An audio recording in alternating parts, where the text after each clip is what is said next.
Hi everyone, I'm going to talk about how you navigate a date, your first date, if you don't want a second date. What do you do? What do you say? When do you say it? They're all seemingly simple things, but we do struggle to navigate it. And because it's so tricky, often people resort to ghosting.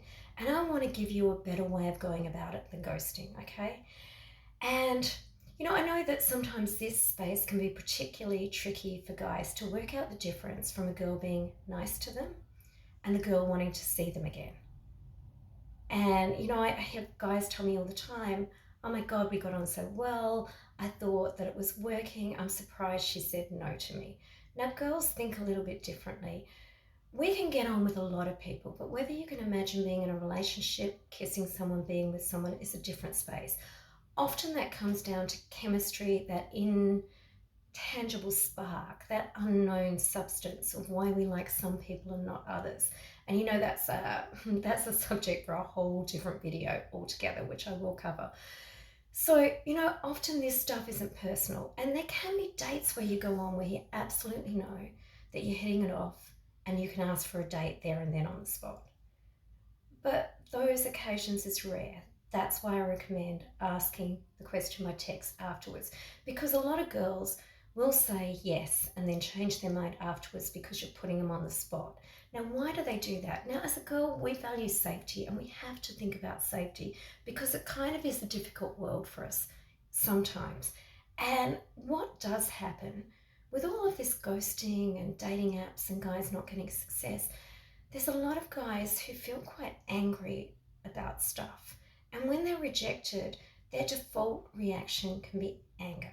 And I've been on the receiving end, and many of my clients have been on the receiving ends of this reaction. And it's really scary and not pleasant.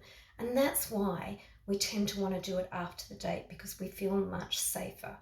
And no one wants someone getting aggressive with them. And some guys can get really quite nasty in that space. And so we do what it takes to avoid that.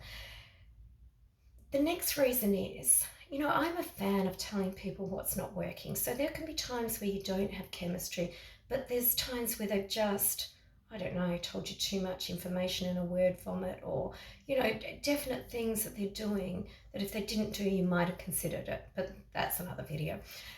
But I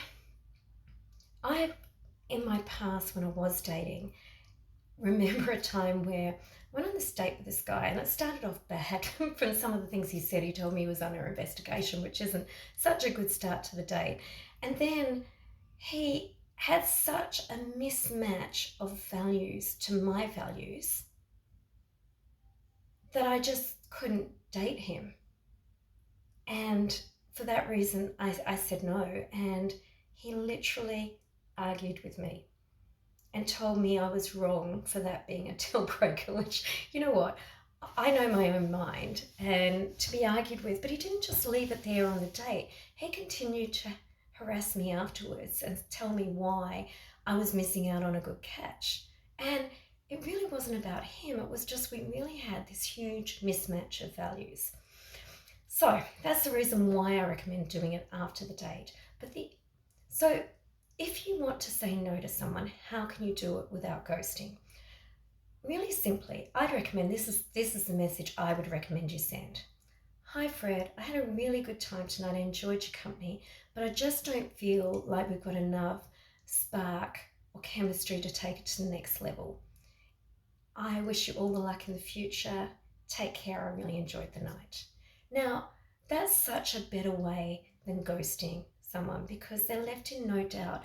And ghosting has such a horrible impact on people. And I think some of the reason why guys might get angry, and women for that matter, and it's just not a nice way to deal with a situation. It may be easier, but it's not easier in the long run in the effects it has on people.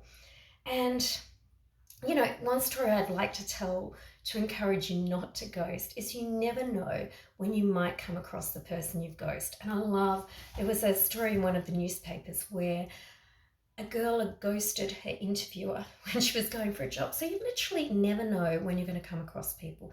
So treat people in a way you might like to be treated, and no one likes to be ignored. So That simple text messages solves the whole problem. And, it's one of the reasons I also do speed dating, because speed dating, you've already met, then you said you liked each other. So at least you know that you want to see someone again. And I want to say that dating is really, you don't know the answers. You're going out with someone to get to know them. You can't do it in 5 minutes. So you're almost trying them on to see if they're a fit. And, we shouldn't take it so personally, because either someone is going to work for us, and being in a committed relationship, you need the right person to be able to do it, and it's all about choice. Anyway, with that, I've got a lot of new events that are coming up, so check them out on the website, and I'd love to see you soon. And happy dating. Thanks.